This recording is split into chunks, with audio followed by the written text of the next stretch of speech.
Bienvenidos a una edición más de su programa Diálogos con Libertad. Soy Richard Shaw y Ana Julieta Cárdenas. Una edición más de un programa dedicado a la formación de la opinión y el estudio del comportamiento de los medios de comunicación y la defensa de los periodistas. Hoy vamos a tener dos entrevistas. ¿Cuáles vamos a tener? Una con el periodista Idalme Sandoval, entrevistado por nuestro colega Mario Recinos Lima, en relación a las agresiones de las que ha sido objeto Idalme Sandoval. Hemos visto a lo largo de los años que las formas de ataque a la prensa nacional se va por el lado económico, y este es el tema específico de Idalme Sandoval. Resulta que Idalme es un empresario en el aspecto deportivo, y él tiene una empresa en un centro comercial. Empieza a preocuparse porque en el centro comercial, pues donde llega mucho público, pues se le atienda como debe ser, desde que haya un buen parqueo, de que el vecino que va a ese centro comercial pues se sienta cómodo. Pero él empieza a ver las carencias que hay y lo da a conocer en los diferentes medios de comunicación a los que tiene acceso. Y resulta que las represalias vienen en el aspecto administrativo, económico. Esa es otra forma de perseguir a los colegas. Es interesante esa entrevista y les invitamos a que se quede con nosotros y escuche más sobre esta denuncia, así como el trabajo que hace la Comisión de Libertad de Prensa de la Asociación de Periodistas de Guatemala.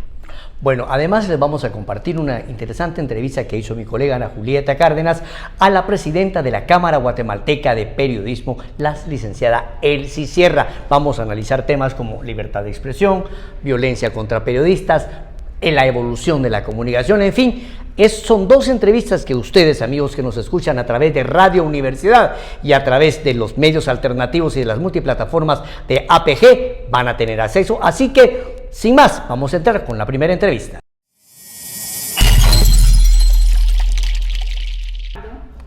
Bueno, muy buenas a todos nuestros oyentes y televidentes en este programa nuevamente con ustedes. El día de hoy tenemos la grata visita de Idalme Sandoval. El día de hoy vamos a hablar precisamente sobre un tema sobre la defensa de los derechos de los periodistas y específicamente sobre tu caso, Idalme, cómo en ese sentido se está transgrediendo precisamente los derechos de los comunicadores y fundamentalmente también hay un caso de cronistas deportivos. Sí. Entonces, sin más preámbulo, Idalme es cronista deportivo y aparte de eso es un comunicador reconocido, apejista, y este día pues está aquí con nosotros para compartir el tema precisamente de su caso ante la sociedad guatemalteca. Muchas gracias, Mario. Un saludo a la audiencia y a Diálogos con Libertad de la Asociación de Periodistas de Guatemala, APG. Muchísimas gracias a los que miran este programa. Y sí, Mario, te das cuenta que estamos últimamente y especialmente el inicio de este gobierno que está, los ataques a periodistas, comunicadores sociales, y pues la APG le ha tocado que pronunciarse el año pasado casi 52 comunicados, 162 atentados contra periodistas. O sea, ha batido récord la problemática y una profesión tan bonita y tan difícil para los periodistas. Cuéntanos realmente cuál ha sido la dificultad que se ha cernido sobre tu persona. Mario, tú sabes que la verdad os hará libre, dice, pero esta profesión tenemos que hablar con la verdad y eso no le gusta a cualquier persona que sale damnificada con la libre expresión. Claro. En el caso mío es un problema que se ha venido dando desde 2014, pero casi podríamos decir que desde 2001, desde que yo llegué a este centro comercial, el Metaterminal del Norte, ha sido cuestiones de acoso prácticamente con las compras de los locales. Enganché unos locales yo ahí, pues ahí tenía mi problema con el gimnasio Flex Gym, y salieron la junta directiva, la administradora de este centro comercial dándonos problemas por la compra de estos locales, pero la cosa vino a reventar prácticamente en el 2014, ¿verdad? Cuando yo tenía el programa en Vea Canal, En Forma con Idalme. Entonces entrevistamos en el programa a inquilinos, propietarios de los locales, de los acosos que estaban sufriendo, las deficiencias del centro comercial, la puesta de cepos ahí a los clientes y a los propietarios dentro del centro comercial de la Meta Terminal. A raíz de eso, rebalsó el vaso ya como periodista. No es que ahorita el 16 de abril se dio un caso de que me bajaron los discos, unos equipos del gimnasio que yo estaba llevando a la casa. La administradora le dio la orden a uno de los policías, al señor Otto González, jefe de seguridad de ese día de turno. Me bajaron el equipo, cosa que es un gran delito, entrar a tu vehículo y bajarte cosas sin el consentimiento. Entonces no es como la administradora dice, Mario, de que este no es un caso de periodista, es que tiene su inicio, desde cuándo viene este problema, y raro que las instituciones no han terminado con este caso. Yo fui muy claro en la televisión cuando llevé los casos de este centro comercial, las deficiencias, ¿verdad? Entonces la denuncia, la cultura de denuncia que tenemos que tener, no podemos quedarnos callados, ya estamos cansados de que nos pisoteen a todos nuestros derechos, y nosotros como periodistas, pues ese es nuestro trabajo, dar a conocer las deficiencias, ¿no? Exactamente, hay que mencionar y aprovechando precisamente tu caso, que el periodista pues no solo recaba información, no solo difunde noticias, no solo transmite espectáculos e información de cultura y de diverso tipo. También el periodista es un auditor social. O sea, en este sentido, por ejemplo, lo que tú hacías, Idalme, y haces es también auditoría social. Así es. O sea, realmente es que a través de los medios de comunicación, a través de tu programa, tú defendías los derechos no solo de los inquilinos, el derecho al consumidor, sino que también el derecho a un trato humano y educado, ¿verdad? Claro, claro. Precisamente. Pero entonces en este momento, ¿en qué circunstancia o en qué situación está tu caso? Bueno, se puso la denuncia en la Fiscalía de Delitos contra Periodistas, ¿verdad? Y entonces ellos llevan el caso. Ya se presentaron ellos y argumentan de que no le dio la licenciada, la administradora, no le dio orden al señor, cosa que es mentira. Pues yo me di cuenta, él me habló de que no podía sacar el equipo y me lo bajaron. Entonces yo le dije que ese era un gran delito y que si yo podía llamar en ese momento, porque tenemos una fiscalía de turno de periodistas, ¿no? Para denunciar. Entonces se llevó el caso y estamos en ese arreglo, pero esto va a seguir las consecuencias, porque quiero decirte, Mario, que también pasó mi carro 6 meses. A raíz de ese programa que yo saqué ahí en Forma con Idalme en el 2014, me pusieron un inmovilizador, un cepo. El carro estuvo 6 meses.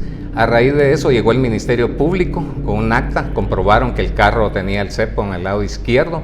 Ellos cobraban 200 quetzales por un cepo sin dar factura. Ese es otro gran delito. Y también hace unos 2 o 3 años revocaron ese caso que lo había investigado la DIACO, la PDH. Se llevó a la televisión también a la directora de la DIACO para hacer estas denuncias, a la Procuraduría de los Derechos del Consumidor, tanto de la Comisión del Congreso como también de la PDH. En este caso, la DIACO impuso una multa de 171,000 porque no tenían el libro de quejas. O sea, si tú te das cuenta, es un centro comercial que ha estado prácticamente abandonado. Claro. ¿Verdad? Entonces, esas denuncias, venía otra multa de 182,000 y aquí es donde está el tráfico de influencias, porque el revocar ese caso, la DIACO y la PDH, aparece la firma de Acisclo Valladares, ministro de Economía. Ahí podemos ver que a través de la fragua, no sé por qué la fragua tiene que ver cuestiones en el centro comercial, porque yo soy propietario, no solo ellos son propietarios de locales, sino yo también. Entonces estamos denunciando el cobro a clientes, alumnos míos, que les pusieron un cepo cobrándoles 200 quetzales, ¿verdad? Claro. Bueno, pues creemos que tienes toda nuestra solidaridad, nuestro apoyo. Muchas gracias. Consideramos que es un caso que obviamente pues tiene que ser ventilado precisamente por la vía de los tribunales de imprenta y no por un tribunal de lo contencioso administrativo, ni mucho menos por otro, ¿verdad? Así es. Idalme, también tenemos conocimiento de que tú sabes que algunos otros compañeros de cronistas deportivos están siendo también víctimas del acoso y de... Sí, Mario, el día de ayer en el partido de Guastatoya y Santa Lucía se dio un caso bastante tremendo para un compañero que es el vicepresidente de Cronistas Deportivos, Ronald Mota.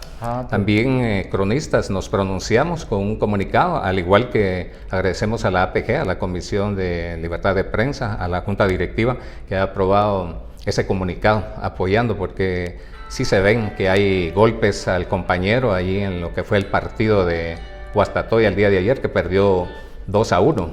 Exactamente. ¿Y cuál fue el problema ahí con el compañero Mota? Recuerda de que estaban como locales, Guastatoya, ¿no?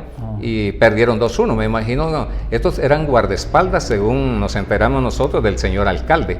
Estaban molestos y el compañero Ronald Mota estaba grabando en vivo, estaba transmitiendo, y estaban afuera de lo que era el campo de juego. Entonces lo empujaron unos guardaespaldas y igual a otros compañeros que estaban transmitiendo. Entonces sí hemos visto realmente el daño, el peligro que se corre en esta profesión queriendo callar a la prensa. Tanto el comunicado de la PG como el de cronistas deportivos, ¿qué exige en este caso? Bueno, se le exige a la Fiscalía de Delitos contra Periodistas que investigue, también a la PDH, también que se una en lo que ellos tienen de periodistas también, para poner en su lugar y hablar a la FEDEFUT también, que investiga a estas personas. Realmente es gente que no conoce la Constitución de la República, cómo están los artículos, el derecho que tenemos nosotros los periodistas de hablar con la verdad. Claro. Y también cabe mencionar que estos comunicados a través de la APG, nosotros estamos afiliados a la FELAP, a la Federación Latinoamericana de Periodismo, y esto ya es a nivel internacional, latinoamericano, que se conoce este caso de agresiones, tanto como el mío y el caso del vicepresidente de Cronistas Deportivos. Bueno, pues queremos aprovechar este espacio precisamente para solidarizarnos con los compañeros de Cronistas Deportivos de Guatemala y precisamente decirle también a la afición deportiva y a todos aquellos que asisten a los eventos deportivos, en este caso de fútbol, pues que deben entender precisamente el papel de los periodistas en acopio a su labor informativa, y en este caso pues debemos de dejar al margen lo que es precisamente el fanatismo que pueda privar a nivel de los encuentros deportivos, ¿verdad? Porque una cosa es no solo el hecho de a veces hasta el mismo público asistente, ¿va? Se va en contra de los comunicadores sociales, todo porque su equipo pierde, y como decía muy bien Sammy Monterroso Mirón, decía, ¿va? Que gane el mejor, pero que gane el que juega, ¿va? Sí. El que realmente está en la cancha demostrando el fútbol, ¿verdad? Que gane el mejor. Sí, exactamente. Pero ese es el problema, Mario, que no sé qué ha pasado últimamente, si es parte del estrés de la pandemia que estamos viviendo, el uso de la mascarilla, el encierro, ha venido a ser más agresivo cualquier persona. No solo hablemos de las autoridades, sino también de las personas, ¿verdad?, que se vuelven agresivos. Entonces hay que buscar una forma, y la invitación ahí de hacer un poquito de ejercicio, dormir bien, controlar el estrés, porque esto se ha vuelto agresiones. Vienes tú en el tráfico y igual todo el mundo viene peleando, quiere volar, ¿verdad? Pero este sí es un llamado realmente a las autoridades que respeten a los periodistas, porque nosotros, un buen periodista objetivo, educamos, informamos. Claro. Yo tuve 7 años el programa en BA Canal, y mi programa era de cultura, de denunciar, de aprender a comer, hacer ejercicio, llevar un estilo de vida. Pero cuando ya tocamos temas que no les gusta a ciertas personas cuando viene el problema, ¿no? Claro. Yo recuerdo en un tiempo que me tocó que sacar un caso de un inmigrante de Estados Unidos, que migración en Estados Unidos tuvo problemas, lo balearon y lo fueron a tirar a un barranco. Ese programa lo saqué yo al aire, arriesgándome con Estados Unidos el problema de esto, pero era alguien, un latino, un paisano nuestro, que lo mandaron en un avión donde venían las maletas escondidas. Entonces decimos nosotros, ¿cómo las autoridades de migración de Guatemala, cómo permitieron? Ningún periodista se dio cuenta. Entonces no podíamos callar como periodistas, tuvimos que sacar esa denuncia, esa injusticia que se dio con un paisano de una aldea de La Matillo, Ipala, Chiquimula. Sí. No, y obviamente, como tú dices, realmente el periodista está tratando la manera de que, independientemente de la pandemia, pues informemos con objetividad, ¿verdad? Así es. Porque tomemos en consideración que el periodismo, cuando en sus inicios se decía que el periodismo informaba, educaba, ¿va? Así es. Y entretenía. Sin embargo, hoy por hoy el periodismo tiene dos facetas importantes. Una es educar a la población y sobre todo crear conversación. O sea, que por ejemplo, tu tema ahorita de las coberturas en los estadios y todo eso, nos puede dar lugar a que en la casa, en los gremios, en el trabajo, en la escuela, la gente pueda empezar a decir precisamente, tienen razón ellos, ¿verdad? O qué podemos decir al respecto. Claro. Porque yo he visualizado que en muchos estadios, fundamentalmente en el oriente del país, ¿va? Es muy característico ver precisamente a la gente empistolada, ¿va? Sí. Y entonces eso, por un lado, trae reacción, ¿verdad? También, Sí, porque trae reacción, por la supuesto. gente se siente molesta, intimidada, y dice, pero si aquí es un estadio, no es un campo de tiro, ¿ah? Sí, es un lugar para divertirse y todo. El problema está cuando hay apuestas. Recuérdate que ahí hay apuestas, ¿no? Y hemos visto casos tremendos como en un mundial que un colombiano, el Deportivo de Colombia, fue un autogol y a los días supimos que mataron al jugador que metió ese gol, el autogol. Entonces hay apuestas y ahí es cuando ya hay problemas. Cuando lo miramos como algo para divertirnos, algo recreativo, pues está bien. Sí, pues. Pero también vemos los casos como el mío, ¿no? Adentro de un centro comercial. Estas juntas directivas dicen que es privado. Del momento que tú entras a un centro comercial, Mario, eso es público. Sí. Y nosotros deberíamos de tener esa libertad de poder entrar. En el caso mío, porque yo he sido propietario de un local ahí, pues yo hice esas transmisiones. Entonces saqué los problemas de los baños, el abandono de ese comercial. Incluso hicimos reuniones con la Fiscalía de Delitos contra Periodistas, la Inspección de Salud de la Zona 18, hizo una demanda contra este centro comercial. Por todos estos acosos, a mí me extrajeron 11,000 quetzales de la cuenta. Imagínate, sin avisarme, sin haber sido escuchado, vencido ante un juez, me vine a dar cuenta en las cuentas de estado de cuentas del banco, la extracción de 11,000 quetzales. Entonces yo desde que tuve esos problemas con ellos dejé de pagarles también el mantenimiento porque a raíz de eso hubo un 250% de incremento. Imagínate un acoso, como a desesperarme y sacarme de ese centro comercial. Entonces en este caso pues están las denuncias, esto va a seguir porque hay muchos delitos, el poner cepos, tú te imaginas, un centro comercial que según la Fiscalía, el Ministerio Público investigó que es un comercial que no está registrado en el registro mercantil. Entonces es penoso que en la actualidad tengamos centros comerciales que no contribuyen. En este caso, tal vez por el tiempo que es pequeño, Mario, recuerdo que la DIACO impuso una multa de 171,000 por no tener libro de queja. Y por todas las denuncias de los propietarios, inquilinos del centro comercial, recuerdo que la DIACO estaba imponiendo otra multa de 182,000. Ahí estamos hablando casi cerca de 400,000 quetzales que tenían que haber entrado al Estado, al Tesoro Nacional. Y aquí es donde venimos y hay tráfico de influencias, porque la DIACO hizo todo el trabajo, la PDH, el Congreso, se investigó, se llevó a la televisión, Y tenemos toda esa... de un plumazo. Sí, y venga Cisclo Valladares, imagínate de quién estábamos hablando, un prófugo de la ley. Entonces aquí esto sería más adelante, si esto sigue, para la FESI. Perfecto. Un llamado a la FESI que agarre este caso, porque estamos hablando de tráfico de influencias de un ministro de Economía que prácticamente, como hemos dicho, prostituyó a la DIACO. El trabajo que estaba haciendo la DIACO quedó prostituido por este ministro de Economía. Bueno, y en conclusión podemos decir para nuestro público oyente y televidente realmente que la libre expresión no es inherente exclusivamente para los periodistas.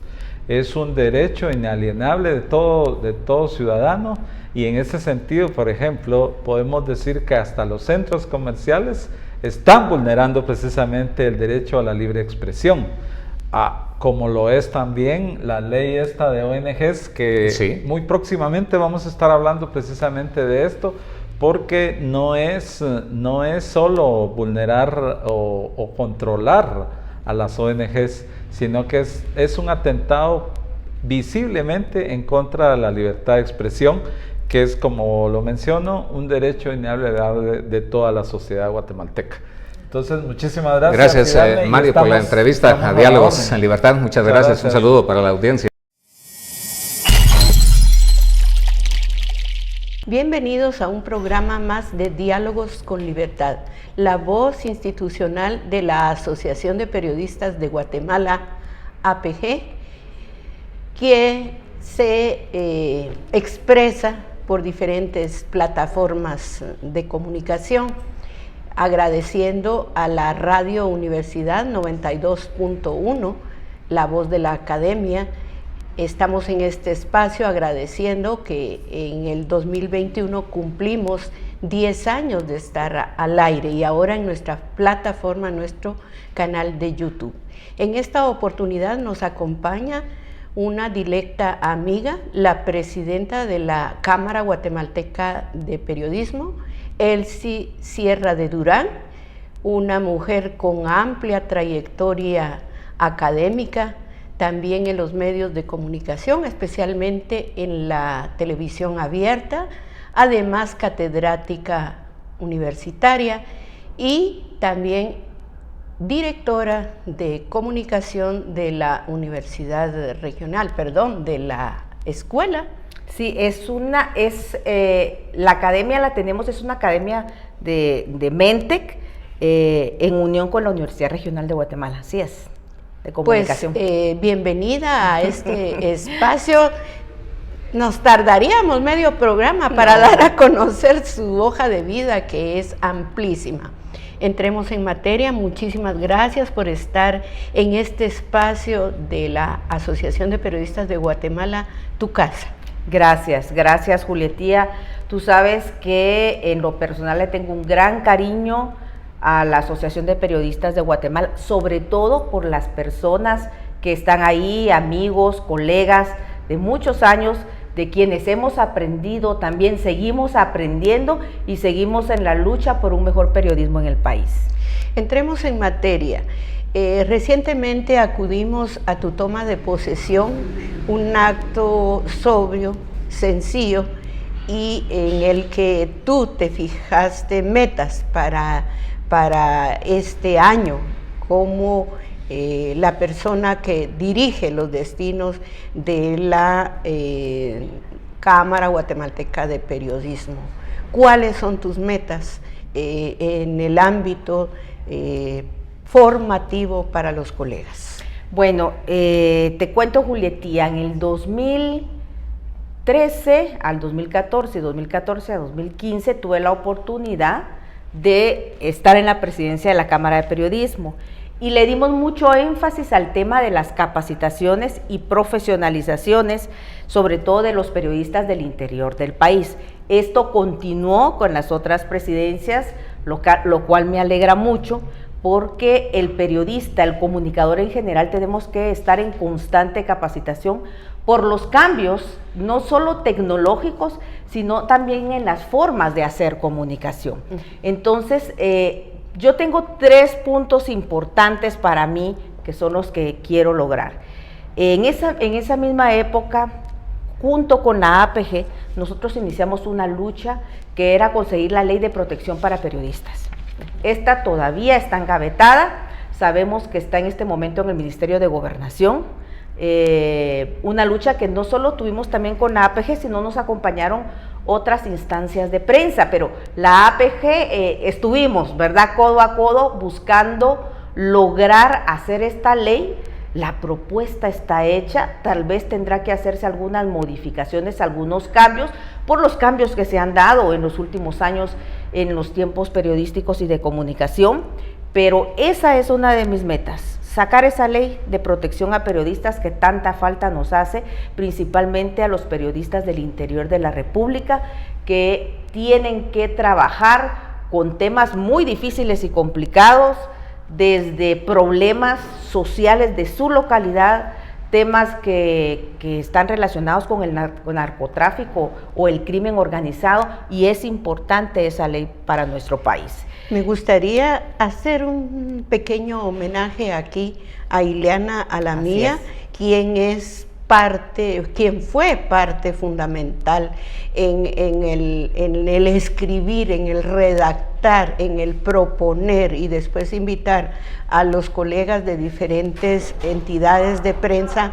a que se sumaran a este esfuerzo de la Asociación de Periodistas de Guatemala del programa de protección para periodistas en un futuro, siempre vivas, a la memoria de mi colega Ileana Alamilla. Totalmente, ella fue la que estuvo conmigo buscando esa lucha.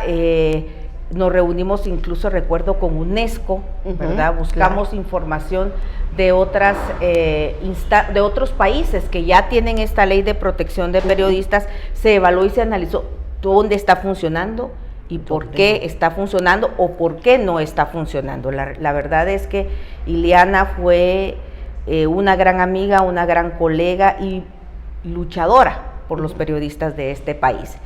Y creo que los otros puntos es continuar con esta capacitación, pero una capacitación orientada a los tiempos de hoy, a la problemática social y política mundial y por supuesto la local, pero aunado a ello el tema de la tecnología. Creo que eso es muy importante. Las plataformas virtuales ahora son básicas y fundamentales, sin perder la formación, sin perder la esencia del periodismo, ¿verdad? Así es. Y el otro tema es impulsar un código que ya tenemos.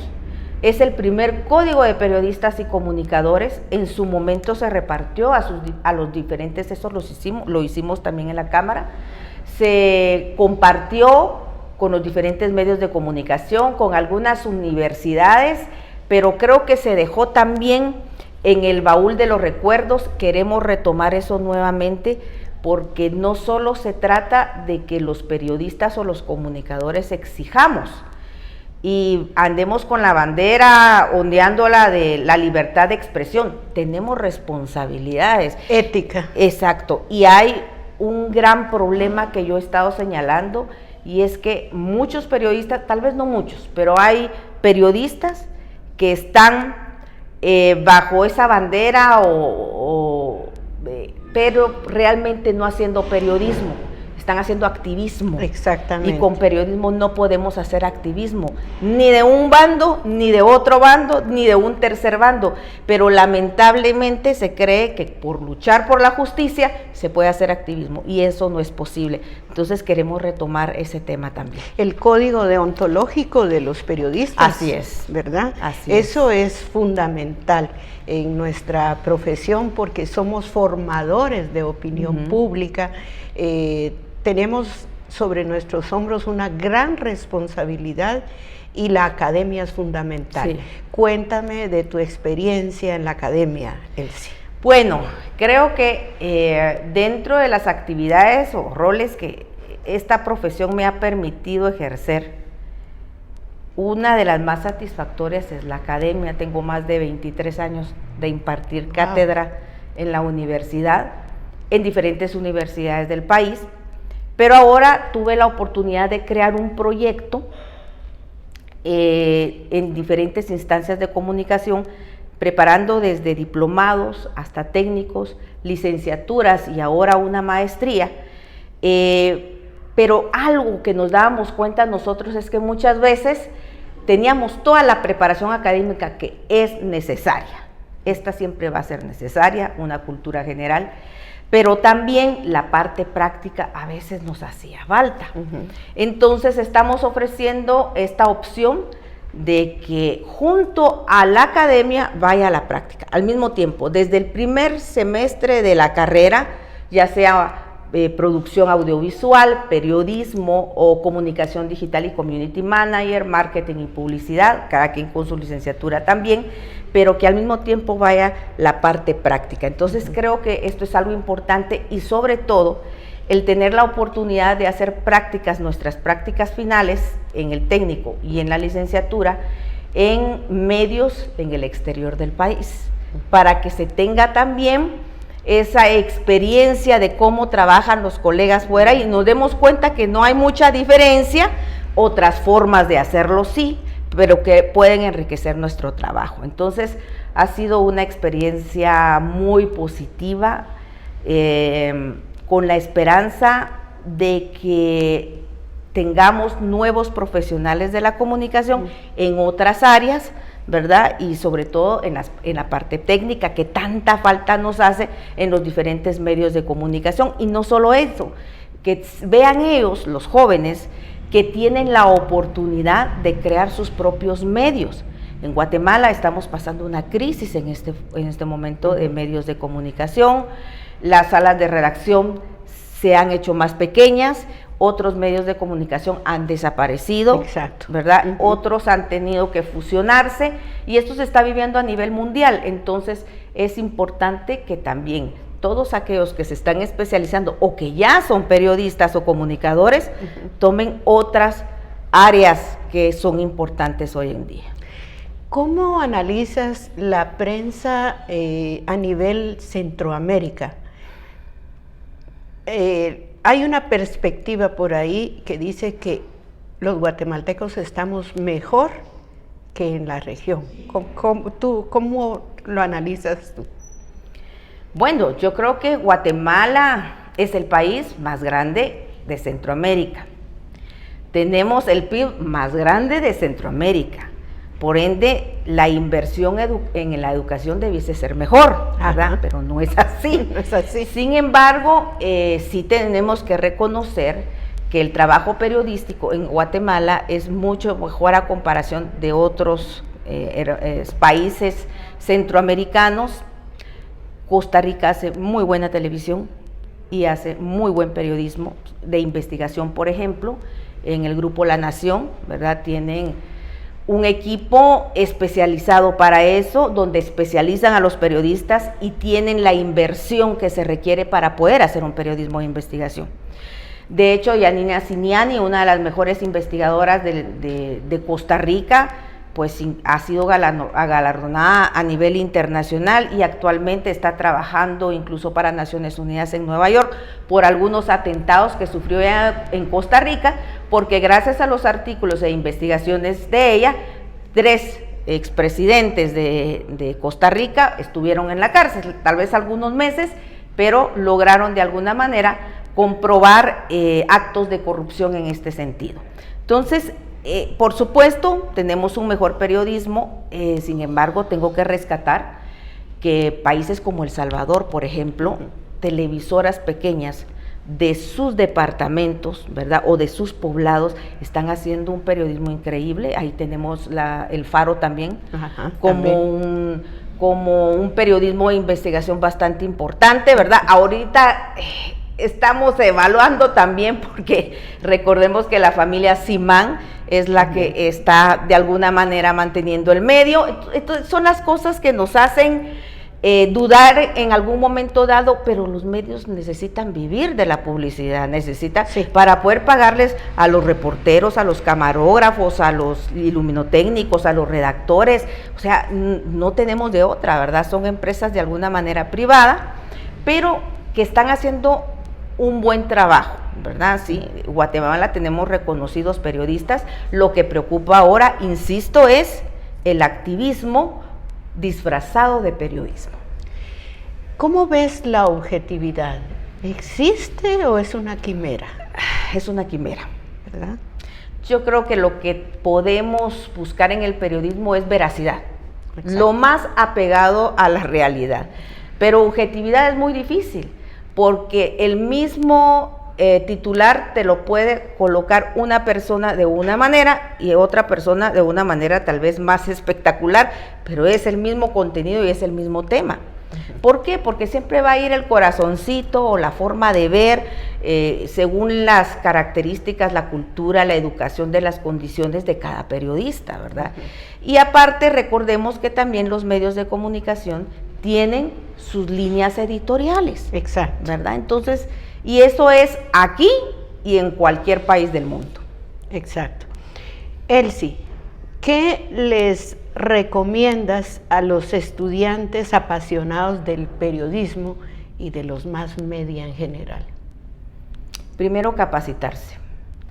Pero cuando hablo de capacitarse, no solo es que sean expertos en la parte técnica, ¿sí?, sino tener una capacitación y una profesionalización en todas las áreas. Es triste ver a un periodista cuando va a otro país y que le pregunten temas propios de la historia de su país, del conflicto armado de su país, de la historia de tu país, y que no conozcan, ni siquiera un poquito de la marimba, o sea, cosas de ese tema. Un periodista debe de estar preparado, ¿verdad? Nosotros decíamos en la universidad, el periodista debe de saber un poquito de todo, ¿verdad? Un todólogo. Un todólogo, es complicado, pero pueden especializarse, pero siempre tiene que tener una amplia cultura. ¿Y eso a través de qué? De la lectura, ¿verdad? A través de la escritura. Son cosas que son imprescindibles para un periodista. Entonces, primero la capacitación, la profesionalización en todas las áreas, por supuesto también en el área de la tecnología. Y otra cosa es estar conscientes de que nuestra profesión tiene una función social. No es para hacernos famosos ni para sobresalir, para eso no es el periodismo, ¿verdad? No es para hacer un show de esto, es la función social, nunca se debe de olvidar, y esto se lleva en la sangre. ¿Qué te ha marcado en la vida del periodismo? En un minuto. ¿Qué me ha marcado en la vida del periodismo? El dolor de las mujeres en Guatemala, ¿verdad? Pero sobre todo, el valor que ellas han tenido para salir adelante. Las mujeres en el periodismo, cómo han salido adelante, porque a pesar de los pesares, siempre estamos en una cultura machista y es difícil seguir peleando con eso, pero hemos abierto brechas. Muchísimas gracias a Elsie Sierra de Durán, la presidenta de la Cámara Guatemalteca de Periodismo, quien nos ha dado parte de su actividad como periodista. Muchísimas gracias, Julietía, y gracias a ustedes por permitirme entrar a sus hogares, platicar un poco del periodismo en Guatemala, sobre todo la importancia de la educación y la profesionalización, y externar también el cariño que le tenemos a todas las personas que están interesadas en esta carrera, y sobre todo a mis queridos amigos y colegas. Gracias, Julietía, a mis queridos amigos de la APG, se les quiere. Muchas gracias. Bienvenido, Bernic. Muchas gracias. El día de hoy tenemos la grata presencia en nuestro programa Diálogos con Libertad de Bernic Gudiel. Él es editor de Economía y de Investigación del diario El Periódico, y el día de hoy, precisamente dentro de la faceta que tenemos precisamente del programa a grabar en esta oportunidad, queremos precisamente que nos compartas para nuestros oyentes y televidentes el fascinante mundo del periodismo de investigación, ¿verdad? Digo fascinante porque también es fascinante, pero al mismo tiempo también es complicado en la esfera del periodismo, hacer periodismo de investigación en una Guatemala que pues cada vez nos presenta serios desafíos al periodismo, ¿verdad? Y entonces, sin más preámbulo, Bernick, bienvenido al programa. ¿Qué nos puedes decir de tu faceta como investigador en el periódico y toda tu experiencia de más de 20 años? Gracias.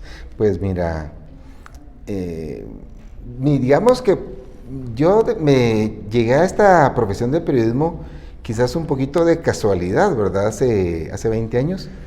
Y te digo, quizás entré de una manera un tanto empírica, porque mi formación era más del lado de economía. Yo ya estudié economía y empecé primero en el área económica, pero obviamente la capacitación que te van dando y todo eso, te empieza a desarrollar, pero de cierta manera también hay cosas que ya vienen natas, ¿verdad? El instinto, la curiosidad, el deseo, y a veces es mucho también el enojo o lo que te provoca todo ese tema de corrupción, ¿verdad? Que los gobiernos se roben el dinero de nuestros impuestos y que debería invertirse en cosas prioritarias, salud, educación, ¿verdad? Entonces, poco a poco empecé a trabajar algunos temas que me fueron llevando a periodismo e investigación. Me recuerdo que en 2004, trabajando en prensa libre, 2003, trabajando en prensa libre, pues me enteré del tema del desfalco del IX, ¿verdad? De los famosos fideicomisos de vivienda. Entonces esa fue como que una de mis primeras experiencias investigando un tema. No pensé que con el tiempo pues ya iba a estar de lleno en un equipo de investigación, porque no fue hasta 2014 que, a raíz de la salida de un grupo de periodistas del periódico, entonces ya mi jefe me dice, mira, ¿y por qué no te haces cargo vos del equipo de investigación? Pues yo tenía mis dudas, ¿verdad? Pero acepté el reto. Empezamos a formar un equipo y hasta el día de hoy creo que la experiencia ha sido muy positiva. ¿Qué te digo?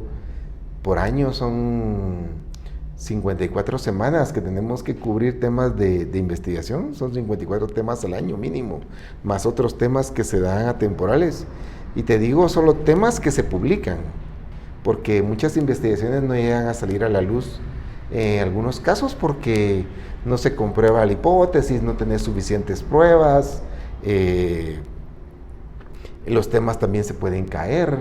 Muchas veces hay funcionarios que cuando se dan cuenta que cometieron un error con una licitación, la botan para evitar cualquier problema legal. Entonces cree que ya con eso pues invalida una investigación de corrupción cuando el proceso se hizo mal o se hizo con alguna preferencia, ¿verdad? Entonces te digo, esos 7 años han sido más de 400 investigaciones. Bernick, obviamente todo este trabajo de destapar muchas cosas que no muchas veces le convienen a los sectores de poder, obviamente pues ha creado ciertas dificultades al equipo de investigación. ¿Cuáles son las amenazas o cómo se evidencia el trabajo de ustedes, la respuesta que muchas veces dan a estos sectores? Mira, obviamente es una profesión de riesgo, investigar siempre conlleva riesgos, ¿verdad? Pero cuando lo haces de una manera en que priorizas la seguridad del equipo, eso te ayuda mucho. Hemos sido objeto de amenazas y de represalias legales, pues, durante el gobierno del Partido Patriota, ¿qué te digo? Nosotros, nuestro presidente y el grupo de editores del Consejo Editorial, recibimos más de 200 demandas. Entonces, no es tanto que sea una amenaza de muerte, pero sí una demanda te implica gastos. En Guatemala, imagínate que una demanda llegara a prosperar. Obviamente todas las demandas por temas periodísticos deberían ir a un jurado de imprenta, pero aquí te lo meten en un juzgado de lo penal, que no es su jurisdicción, ¿verdad?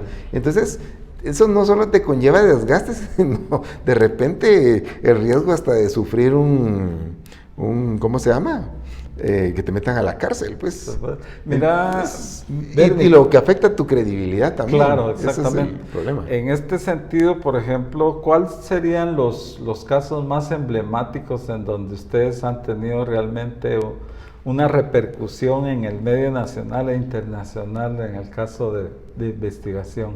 Ya, mira, el periódico como tal, desde su fundación en 1996, se ha enfocado precisamente en periodismo de investigación, como parte de su oferta editorial, ¿verdad?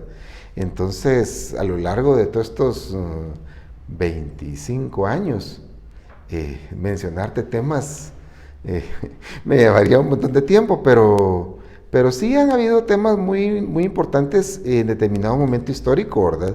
Por ejemplo, se hicieron investigaciones sobre el crimen del Monseñor Gerardi. También durante el gobierno de Alfonso Portillo, pues se hicieron investigaciones sobre algunos casos de corrupción, CHN, Ix, Guatel.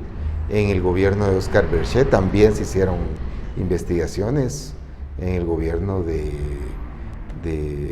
Álvaro Colón, no digamos en el gobierno de Otto Pérez Molina, se hicieron muchas investigaciones. De ahí, del 2014 para acá, que yo tomé el equipo de investigación, te puedo decir que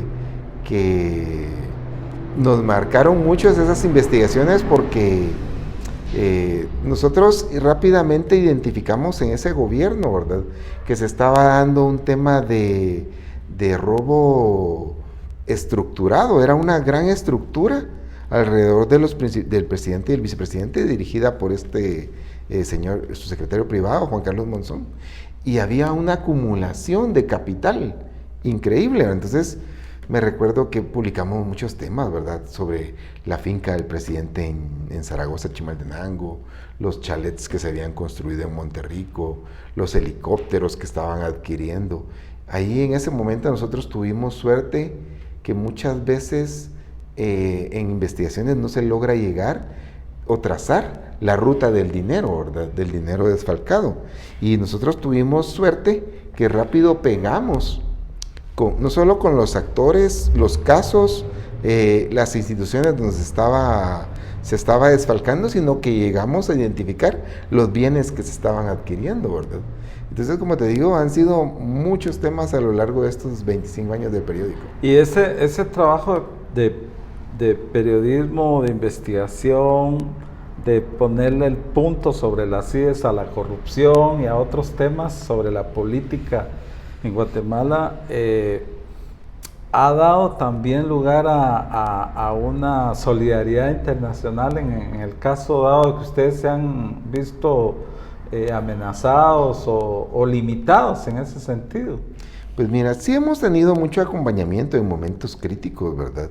Hemos sentido el respaldo de muchas entidades y muchas personas. Nosotros también dentro de nuestros accionistas tenemos un fondo de inversión donde participan entidades de mucho prestigio a nivel internacional, y todo eso pues nos ha dado mucho respaldo. Pero creo que principal el respaldo que nosotros hemos tenido es el de nuestros lectores, porque siendo un medio pequeño y financieramente inestable, tener lectores que desde el primer día que salimos siguen con nosotros, ¿qué te puedo decir? Esos más de 20,000 lectores, pues esos han sido nuestro principal respaldo. Si no tuviéramos su apoyo, no tuviéramos su apoyo traducido en comprar una suscripción, en un anunciante, aunque parezca simple o parte de su trabajo, eso ha sido fundamental para poder seguir todos estos años. Bernic, ¿qué le dirías tú a los jóvenes que están en las escuelas de comunicación sobre el periodismo de investigación? ¿Qué realmente, cuál sería el soporte fundamental para que esto sea un principio elemental del periodismo, no solo en prensa impresa, sino que en medios de televisión y en medios de radio también? Sí, mira, yo le diría a los periodistas jóvenes que se están formando que se preparen, que estudien, que se involucren.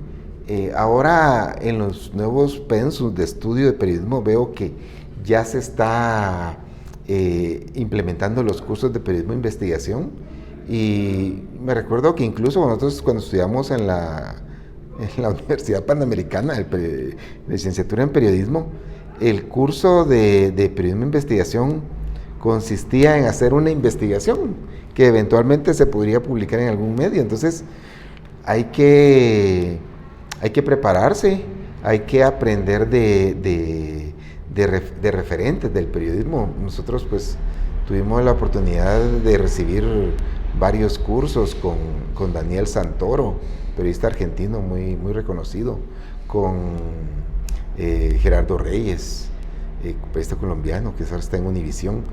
Y como te digo, uno al principio tal vez tiene temor, pero el temor hay que vencerlo, hay que prepararse y nunca hay que dejar de investigar. Uno quizás al principio pues tu primer tema tal vez no vaya a ser o no vaya a tener esa repercusión que tú quieres, pero hay que investigar hasta la corrupción más pequeña, la corrupción que se da tal vez tipo hormiga, el robo por ejemplo de medicamentos en la farmacia de un hospital, la corrupción que se da a nivel de una escuela, la corrupción que se da ¿qué te puedo decir?, en una dependencia pequeña, el Ministerio de Agricultura, se están robando los sacos de fertilizante. Ese es el valor del periodismo de investigación, denunciar todo ese tipo de injusticias, y poco a poco pues vamos a ir avanzando en temas más importantes, temas más trascendentes. Como te digo, no a veces uno cree que con un tema de investigación, por el ego que nosotros manejamos, queremos votar un funcionario, queremos meter a la cárcel a alguien, queremos poner en jaque un gobierno, pero en realidad no es eso, pues, porque nosotros no somos ni fiscales, no somos jueces, nosotros simple y sencillamente lo que somos pues es un intermediario, alguien que traslada la realidad de lo que sucede en el país al lector común. Entonces, te digo, hay que prepararse, hay que ser curiosos, hay que investigar, y quizás muchas veces ya trabajando en los medios se van a topar con que sus investigaciones tal vez no encuentran el espacio que ustedes creen, pero hay que seguir luchando, hay que seguir trabajando y ir moviendo esos límites. Y lo peor que uno puede hacer es censurarse a uno mismo, es lo peor. Sí. Una última pregunta así rápida. Francisco Pérez de Antón escribió este fin de semana de que el problema más grave de Guatemala no era la desnutrición ni la falta de salud, sino que era precisamente la corrupción, ¿verdad? Tú en todo este tiempo que has visto la diversidad de temas sobre corrupción en Guatemala, ¿cómo ves en comparación con los otros gobiernos este gobierno que está ejerciendo en este momento? Mira, yo coincido con él. Definitivamente la corrupción es uno de los problemas estructurales de Guatemala, no de ahorita, sino de siempre. Pues partimos desde el modelo colonial, que los puestos eran dados por el rey, por el mérito en la conquista, o después porque había sido heredado. Entonces todo eso condujo siempre a un sistema basado en privilegios, que seguimos manteniendo ya en una etapa independiente y no digamos ya una etapa democrática. Pues un gobierno puede llegar con muy buenas intenciones, pero cuando llegas al poder, obviamente hay gente dentro de tu gobierno que llega con cuentas pendientes, que aportaron fondos a campaña, que te dieron financiamiento, que te mantuvieron sin trabajar para que vos hicieras campaña todo ese tiempo. Entonces, todas esas cuentas pendientes terminan capturando al gobernante y a su equipo. Y obviamente esos favores se cobran, siempre se cobran. Todo financiamiento en política no es gratis, pues. Todo es una factura que tarde o temprano tienen que pagar. Y ahí es donde caen los gobiernos en esta debilidad, que es que obviamente el financiamiento los condena, ¿verdad? Tienen que pagarle el favor a un financista o a alguien que apoyó en la campaña, hay que darle un cargo porque ni modo, ayudó, ¿verdad? Entonces, obviamente todo eso conduce a este tipo de situaciones en que caen en la tentación de apropiarse de los fondos públicos, que como dice el maestro Antón, si no existiera la corrupción y todo este dinero no fuera a parar en las manos de políticos y empresarios corruptos, iría definitivamente a la gente que más lo necesita, la gente que está desnutrida, la gente que no tiene salud, que no tiene educación, pues. Muchas gracias, Bernic. Agradecemos la presencia de Bernic Gudiel, coordinador del área de investigación del periódico, economista y con una vasta experiencia en el tema por más de 20 años. Así es que agradecido. Muchas gracias, muy un placer agradecido estar con ustedes. Con tu presencia, Bernic, y continuamos con nuestro programa. Gracias por mantener la atención acá en este programa Diálogos con Libertad. Ha sido un gusto llegar hasta este momento de una edición más de este programa. Así que los esperamos para que ustedes siempre estén pendientes de nuestros comentarios y de las entrevistas que hacemos. Sí, y queremos invitarlos. En próxima oportunidad, pues vamos a tener a Carolina Alpírez, una colega que, bueno, te comento, Richard, con Ana Carolina Alpírez somos de la misma promoción en la universidad. Recién graduadas de la universidad. Claro. Ella tiene un blog que todos los amigos de la Ucrania Universidad van a estar contentos de conocer sobre este, se llama Ojo con mi pisto. Y es una plataforma de periodismo alternativo excelente. Y es que resulta que el periodismo corporativo está compitiendo ahora con el periodismo alternativo, porque gente con la capacidad de Ana Carolina Alpírez está llevando la verdad a las puertas de las casas. Así que... Sí, y también vamos a tener al director del Instituto de Semiótica de Guatemala, el profesional Ramiro McDonald. Ramiro McDonald, de una familia de periodistas y locutores de Abolengo. De Abolengo. Esa es una entrevista que todos los estudiantes de Ciencias de la Comunicación no se deben perder. Y bueno, yo me quiero despedir agradeciendo a Producciones Susa. Es un honor que nos acompañe a la Asociación de Periodistas de Guatemala, APG. Soy Ana Julieta Cárdenas. Y yo soy Richard Shaw.